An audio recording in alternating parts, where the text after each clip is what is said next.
Hi, my name is Elena with LED Trekking from Sacramento.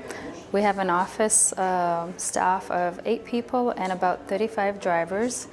And the reason why I came is because it was getting harder to manage people, especially the office, and to get efficient and quick results.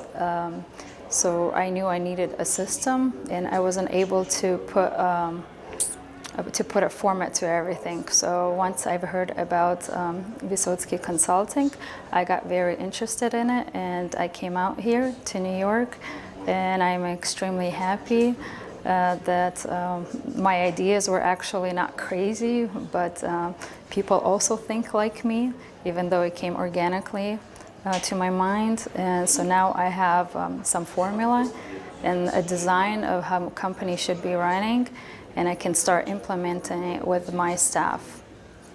Thank you.